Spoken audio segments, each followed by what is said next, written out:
Et bonjour à tous, c'est Curti, on se retrouve pour la suite de l'ouverture donc de The Hobbit, partie 2, donc à nouveau 10 boosters, 6, allez, 7, 8, 9 et 10 boosters, donc on va s'ouvrir et voir un petit peu si on a chopé des trucs très sympas ou pas. Donc, comme pour la première partie, on passe assez vite sur les communes. Donc un serment à Erebor, Nori, conteur de récits, Gandalf, le sorcier errant, Gollum, le furtif silencieux, les tactiques de Warg, la lance courte piteuse, le sentinelle du Porche, la garnison d'Esgaroth. Et on attaque les communes, Alizenko, avec le grincement de dents. 3 mana, on l'avait vu hier dans la première partie. Donc pour 2 mana noirs, un incolore, on a un rituel. Soit on choisit de mettre -5/-5 à une créature jusqu'à la fin du tour, et on l'exile si elle meurt. Soit on met -1/-1 sur toutes les créatures qu'un joueur ciblé contrôle. Un aigle de la grande corniche, donc pour 5 mana. Un blanc, 4 incolores, on a un oiseau et soldat 2/5 qui volent, et à chaque fois qu'elle attaque, elle gagne +1/+1 jusqu'à la fin du tour pour chaque autre créature que l'on contrôle. Ouais, c'est pas fou. Profiteur de la contrée sauvage, on a à nouveau un loup avec 5 mana, donc 1 mana vert, 4 incolores, on a une 3/6 qui a férocité. Ouais. Et une belle rare, ça c'est très très cool. Un Glamwing, assommoir à ennemi. Glammed Wing. C'est un artefact légendaire, donc. Les sorts d'éphémères et de rituels que que vous lancez coûtent X de moins à lancer, X étant la force de la créature équipée. C'est quand même très très fort. Et on peut la jouer en aventure avec un rituel donc pour 4 mana, qui va permettre donc de meuler 6 cartes, puis mettre les cartes d'éphémères et de rituels parmi elles dans votre main. Ouais, c'est très cool. Très bonne carte. La méditante de la forêt noire qui est la foil, et donc un terrain et un token. Ah, je suis très content de la Glamwing. Ça c'est cool. Allez, un petit Bilbo saké pour le deuxième booster. Une grosse abeille féroce. Attention. Un vigie de Bourg-du-Lac. Un jeune warg. Des larbins de Goblinville. Une nourricière de la forêt noire. Un amberlificoté. Amberlificoté, les amberlificoteurs. Donc, superbe nom de carte. Une pioche naine, donc un artefact pour 2 mana. C'est un artefact équipement. Quand il arrive, on l'attache à un nain ciblé que l'on contrôle. Et la créature gagne +2/+2 et elle a parade 1. C'est très fort pour les commandants. Hein. Parce que du coup, ça leur met une petite parade, ça les booste. Bon, la parade, elle est pas énorme, elle est que de 1. Mais bon, ça coûte que 2 à jouer. On l'attache directement, donc c'est quand même cool. Meurtrisseuse naine. Bon, je pense qu'on l'avait vu dans la première partie déjà, cette carte. Les conseillers du maître pour 2 mana, un bleu, un incolore. C'est une 1/3 vigilance et gagne +2/+0 pour chaque cimetière contenant au moins 7 cartes. Ok, étonnant comme texte. À chaque fois que vous piochez votre deuxième carte à chaque tour, un joueur ciblé meule 3 cartes. Ah, très sympa. J'aime bien. J'aime bien dans un jeu meule, j'aime bien. Et on a à nouveau la saga Roule, Roule, Roule, et la rare.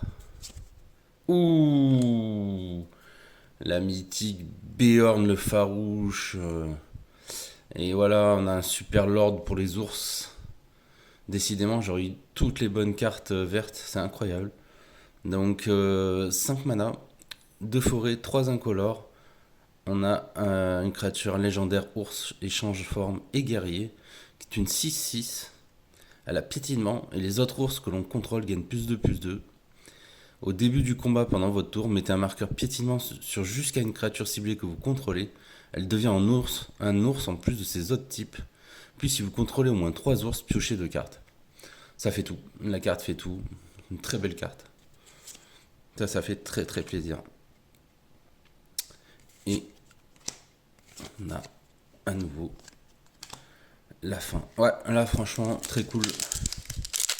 Pour Bjorn le farouche. Ça fait très plaisir. Donc approvisionnement nain, mijoter un mauvais coup, un ours commun,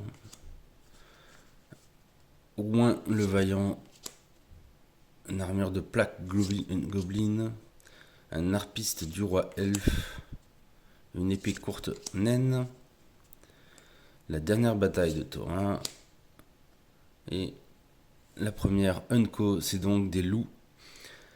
Le poursuivant hurle nuit pour un mana noir, c'est une 1-1 qui a menace et qui a férocité. Ouais.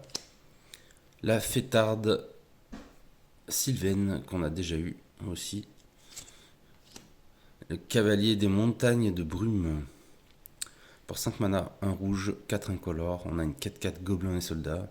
Et à chaque fois que vous attaquez, vous amassez des gobelins 2. Et on a une petite rare aventure. Donc pour 4 mana, une fête inattendue. Au moment où cet enchantement arrive, vous choisissez un type de créature. Donc déjà, ça me plaît. Les créatures du type choisi que vous contrôlez gagnent +2/+2. Ok, donc pour 4 mana, +2/+2 à toutes les créatures, ouais. Et on peut le jouer en rituel. Donc avec X et 2 mana incolores et 1 mana blanc, on crée X jetons de créatures de 2 rouges nains. Ouais, je suis un peu mitigé. Hein. Elle fait des voix. Ok.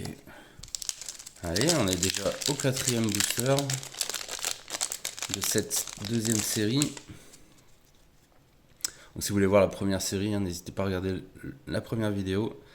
Vénéneuse, lame courbe grossière, l'opportuniste de Gunbad, le trou de Hobbit, très marrant, méditante de la forêt noire, un serment à Erebor, l'elfe des bois, le Dori, le porteur d'amis, et on retombe sur le petit lapin sur 2 pattes qu'on a déjà vu également hier. Empire à l'aube, pareil, déjà vu. La flèche noire, pareil, déjà vu. Et j'ai relu cette carte et elle est quand même vraiment pas mal. Elle se joue en flash. Elle est très versatile en fait. Elle se joue en flash. Si jamais ça cible, quand elle arrive, vous ciblez un dragon, bah, il meurt. Enfin, s'il prend les dégâts, il meurt. La créature équipée, elle a +1/+1 et la portée. Ça a équipement 1 mana incolore. Ça fait pas mal de trucs. Franchement, c'est pas si mal. Et donc la rare du paquet, c'est Souper d'araignée pour 2 mana, un noir, un incolore. On a un éphémère, mettez sur le champ de bataille sous votre contrôle toutes les cartes de créatures de tous les cimetières de vos adversaires qui ont été mises depuis le champ de bataille ce tour-ci. Ce sont des artefacts nourriture avec donc 2 mana incolores, vous l'engagez, vous le sacrifiez, vous gagnez 3 points de vie. Bon, c'est des nourritures quoi. Ok. Bon, bah, c'est sûr que ça va complètement dans un jeu meule. Mais bon, en plus, il faut meuler, c'est en multi, il faut meuler tous ses adversaires. Enfin, pas mal de restrictions, mais bon, c'est intéressant. Et la folle est une Unco. Je sais pas si on en a parlé de cette Unco déjà. Oui, tout à fait. Ok, allez, la suite. Des adieux difficiles. Des tactiques de warg. Un hurlement révérencieux. Des larbins de Goblinville. Une épée courte naine encore, décidément. La nourricière de la forêt noire. Emberlificoter les emberlificoteurs. La dernière bataille de Thorin. Et le petit Gandalf 6 mana qui a la portée, qui est une 4-3 et qui inflige 3 dégâts à plusieurs cibles. Ouais. Une petite frame sympathique. de Bofur, le gardien fiable, pardon.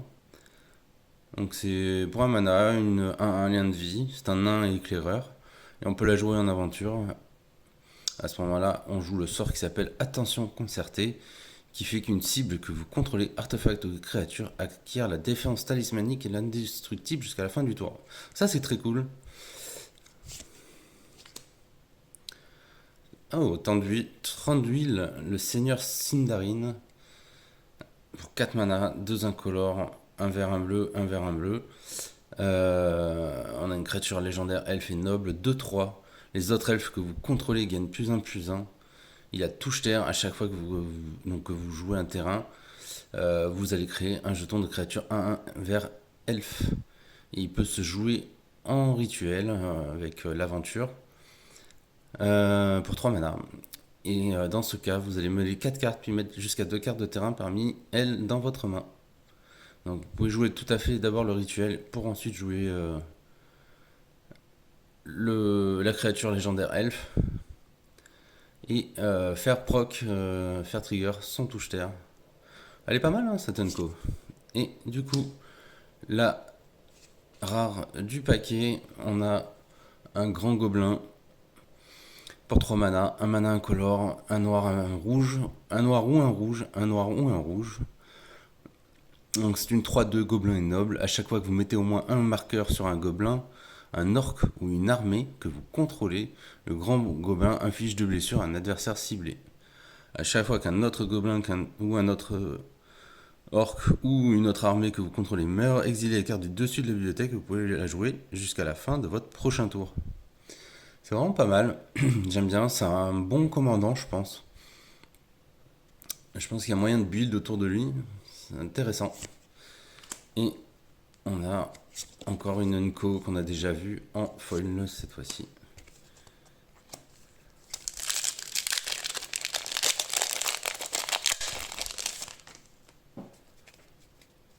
Alors, les petits ours, la fureur de Smog, la grosse abeille féroce, les vigies de Bourg-du-Lac, l'armure de plaque Goblin, Bilbo Saké cambrioleur, Bjorn l'hôte réticent.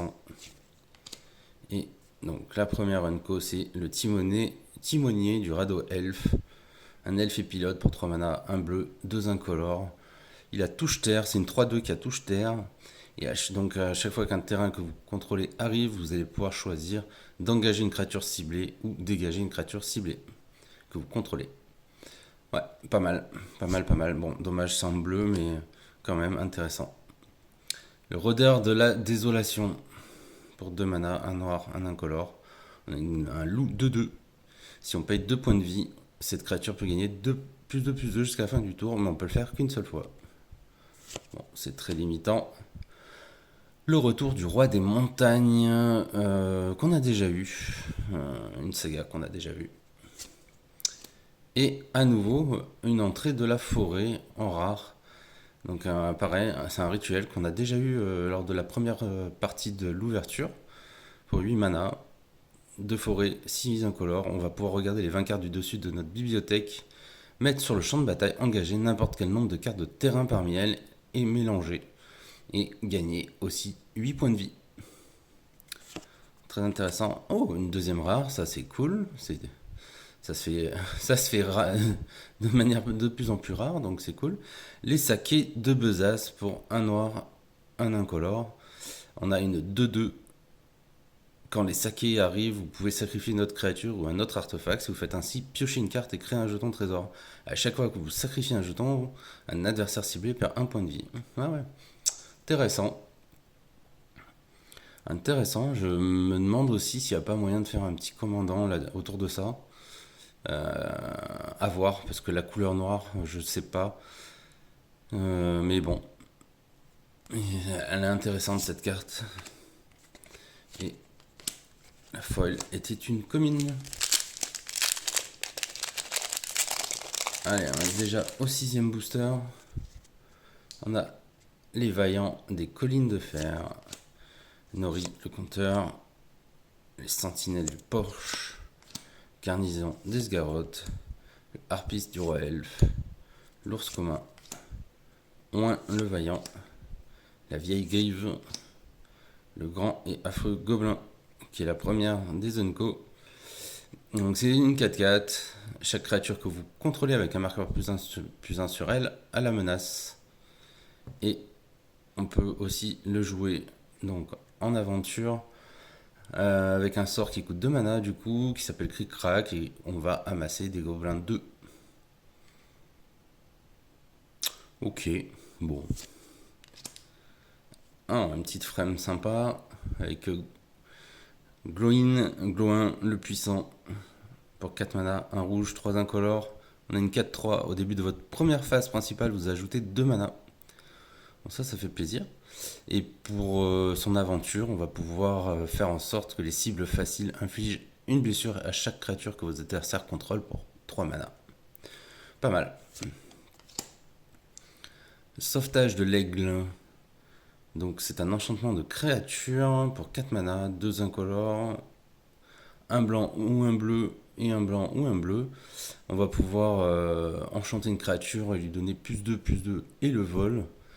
Et également faire en sorte que pour autant de mana, on peut renvoyer cette carte sur le champ de bataille depuis notre cimetière, attacher une créature ciblée que l'on contrôle avec une force inférieure ou égale à 1. Ouais, ok, bon. Et la rare, c'est la compagnie de Dain. Un rouge, un blanc. On a un nain et guerrier 2-2. Elle a le lien de vie tant que vous contrôlez un autre nain. Et quand cette créature arrive, vous regardez les 4 cartes du dessus de votre bibliothèque. Vous pouvez révéler une carte de nain ou d'équipement parmi elles et la mettre dans votre main. Mettez le reste au-dessous de votre bibliothèque dans un ordre aléatoire. Ok, sympa. Et on a Glowin le puissant, cette fois-ci dans sa version plus classique, mais foil. Donc ouais, la compagnie de Dain, c'est pas mal, c'est une espèce de petit tutor card advantage là pour les nains, c'est sympa. Emprise de la rivière enchantée. Mijoter un mauvais coup. Approvisionneur nain. Un jeune warg. La frappe de pomme de pin. L'instructeur patient. L'important du long lac. Un instant de gloire. Et la première des Unco qui est donc le duo de gobelins terrifiants. On a un gobelin et soldat 1-1. Quand il meurt, on amasse des gobelins 4. Et ça coûte 3 mana. Ouais, c'est pas ça ouf. Le décret de Tranduil pour 6 mana. Donc 2 bleus, 4 incolores. On a un éphémère, contrer le sort ciblé. Si un sort de permanent est contrecarré de cette manière, exilez-le à la place de la mettre dans le cimetière de son propriétaire. Et vous pouvez lancer cette carte sans payer son coup de mana tant qu'elle reste exilée. C'est pour ça qu'elle coûte 6, mais bon. Un contre qui fait que vous pouvez jouer la carte à la place du lanceur de sorts, c'est juste abusé. C'est la double peine là. C'est quand même la double peine. Non seulement votre adversaire se fait contrer, mais en plus vous pouvez jouer sa carte. C'est ouf. Un tapageur ennuyeux. On l'a déjà vu. Et waouh, incroyable. Le danser du crépuscule à l'aube pour 5 mana. Donc c'est une mythique, un enchantement. À chaque fois que vous lancez un sort de créature, vous mettez X marqueur +1/+1 sur une créature ciblée que vous contrôlez. X étant la valeur de mana de ce sort. Et il a touche terre. À chaque fois qu'un terrain que vous contrôlez arrive, vous créez un jeton de créature de 2 verte ours. Bon, voilà, comme je disais tout à l'heure, je crois qu'on a tout eu en vert. Trop cool. Hop, elle va venir là. Et on a en foil une petite commune, un terrain et un token, comme d'habitude. Allez, on attaque le 9ème booster avec une lame courbe grossière, gardienne des salles, le vaillant des collines de fer, la spatule usée, des adieux difficiles, une fin magnifique, une vénéneuse, charge dans la vallée. Négociation de troll pour 4 mana, 2 verts, 2 incolores. On met 2 marqueurs +1/+1 sur une créature ciblée que l'on contrôle. Elle se bat ensuite contre une créature ciblée qu'un adversaire contrôle. 2 marqueurs, c'est pas mal. Nuage de chauve-souris redouté pour 5 mana. Bah dis donc. Il y a une 4-2. Elle coûte 3 de moins à lancer. Ah oui, on l'avait eu aussi. Oh, sympa. Une petite frame aléatoire. Pas aléatoire, mais une petite frame alternative. La troupe de poney. Pour 2 mana, on a une 2-1 qui est un cheval. Et pour 2 mana incolore, on peut la sacrifier pour aller chercher dans notre bibliothèque jusqu'à 2 cartes de terrain de base. On les met sur le champ de bataille engagé. Ah non, on en met un engagé et l'autre dans la main. Ok. Ouh. Oh là là là là. Smog le magnifique. Une 4-3 pour 4 mana. Et encore une mythique qui a vol célérité. C'est un dragon qui a vol célérité. Et à chaque fois qu'il attaque, il inflige à n'importe quelle cible un nombre de blessures égal au nombre de trésors que l'on contrôle. Et au début de notre entretien, on crée un jeton trésor. Ah ouais. Trop bien. Trop bien. Trop fort comme dragon. Plus il reste sur le champ de bataille, plus il fait de dégâts. Bon, faut quand même attaquer avec. C'est pas à la phase de combat. Putain, ça aurait été à la phase de combat, ça aurait été vraiment puissant. Mais bon, voilà. C'est quand même. Après, voilà. Déjà au premier tour, il le fait. Donc. Ouais, sauf qu'au premier tour, vous n'avez pas forcément encore créé de jeton trésor. Donc après, ça rentre surtout dans des decks avec des trésors. Mais bon. En plus, en frame comme ça fait vraiment plaisir. Et on a une vieille grive. Ça rabaisse le niveau du deck direct. Enfin, du booster. Mais très cool.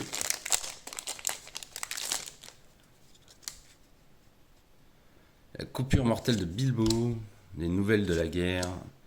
Le chasseur de la garde crépusculaire. L'apothicaire du bord du lac. Ori, le gardien des chansons. Les vagabondes des branchages. Dory, le porteur d'amis. Des gobelins à la voix rocailleuse.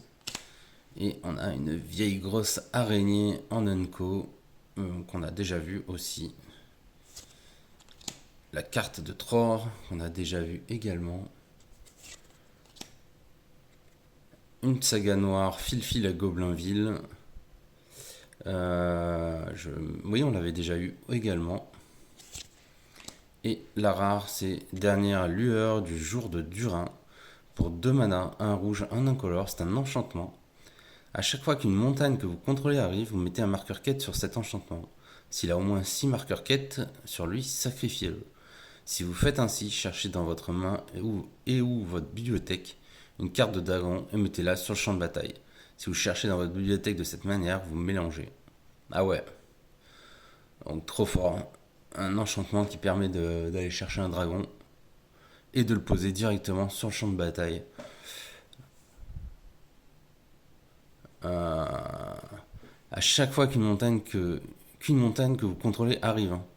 Donc si vous allez chercher 2 montagnes, c'est direct de marqueurs. Ça peut aller vite, les 6 marqueurs. Franchement, pas mal. Moi qui ai un deck dragon, en tout cas, ça me fait plaisir. Bon, la foil est une commune et on a fini cette deuxième partie d'ouverture. Donc on se rappelle, le dernière lueur du jour de Durin, Smog le magnifique, les dansées du crépuscule à l'aube, la compagnie de Dain, les sakés de Besace, entrée de la forêt, le grand gobelin, les soupers d'araignées, la fête inattendue, Bjorn farouche, roule, Glamdring, l'assommoir à ennemi. Voilà un petit peu les bonnes cartes qu'on a eues. Et ça fait plaisir. On se retrouve assez rapidement pour une 3e partie et la fin d'ouverture de ce display des Hobbits.